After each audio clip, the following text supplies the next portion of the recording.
Thank you for joining us as we take a look back at some of the big moments, trends, innovations, and winners of 2014. First, we'll start with DALBAR's 2014 Man of the Year, which turned out to not be a man at all.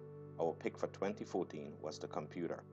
Innovations in the world of technology have changed the face of the financial service industry as we know it. The computer is the power behind it all.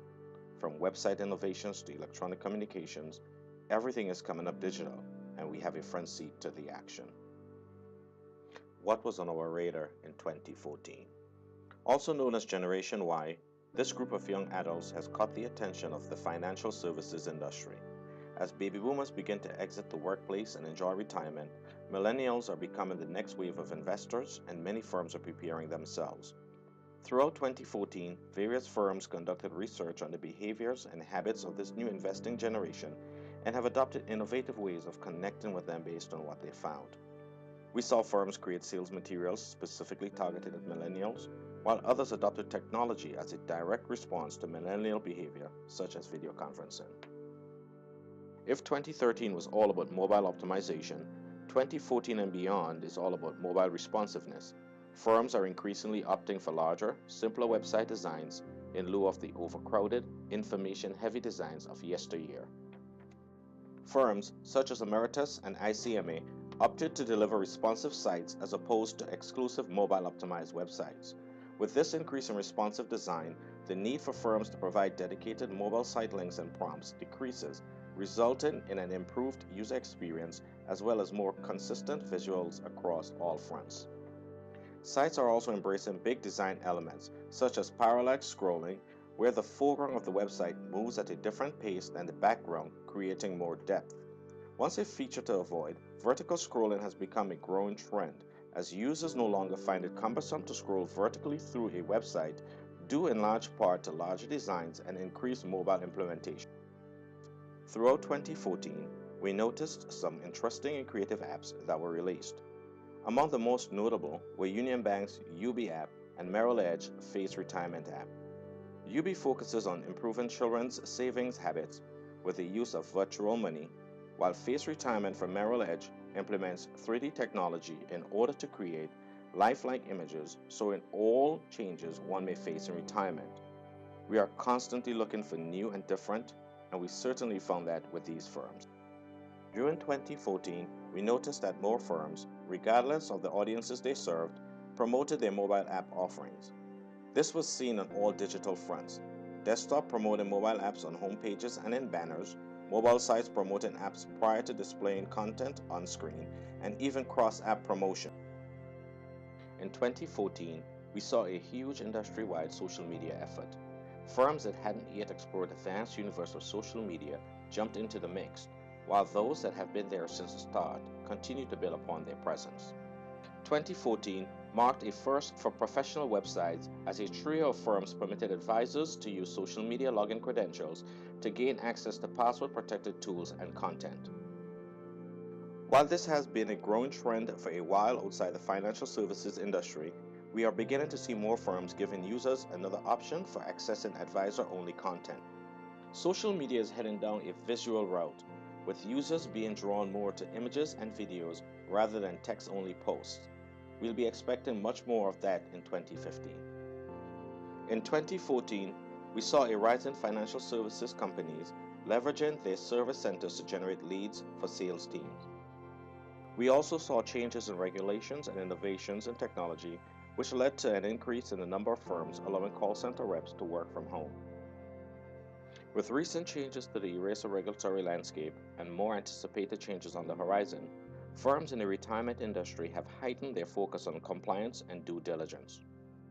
In 2014, DALBAR helped several firms in this capacity by auditing retirement plans, investment, computer models, fiduciary advisors, and 38 investment managers.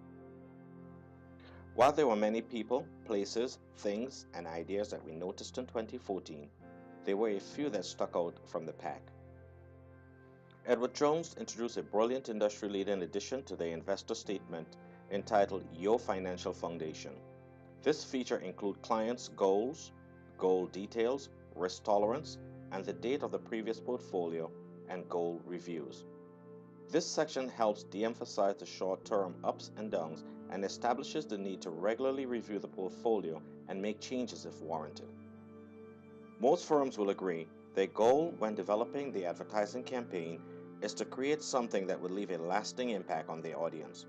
Prudential's Domino's television commercial did just that. It caused viewers to actually think about the fact that the amount of cash in their pocket could have a serious effect on their retirement savings. This firm caught our eye for the seamless rebranding from ING US to Voya. While there were many rebranding efforts from various firms, Voya stood out from the rest by giving customers a heads up long beforehand and by completing the transition swiftly and all at once, leaving all traces of ING US behind them. Wells Fargo was recognized as a powerhouse in our most recent social media rankings. By giving the YouTube audience a wider variety of videos to view, promoting their YouTube presence on their website, and having the highest number of total views in Q3, Wells Fargo was the highest ranked out of all of the firms evaluated for Q3's social media rankings. 2014 proved to be a rough year for this crowd. We won't exactly call them losers, but they definitely didn't win in 2014. We're hoping that 2015 is better for this group. Once again, the average mutual fund investor fails to keep pace with the overall market. Attempts to correct irrational investor behavior through education have proved to be futile, and the belief that investors will make prudent decisions after education and disclosure has been totally discredited.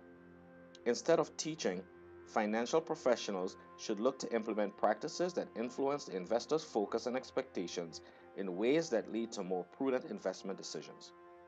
What is keeping the American worker out of the winner's circle is their lack of financial planning for retirement.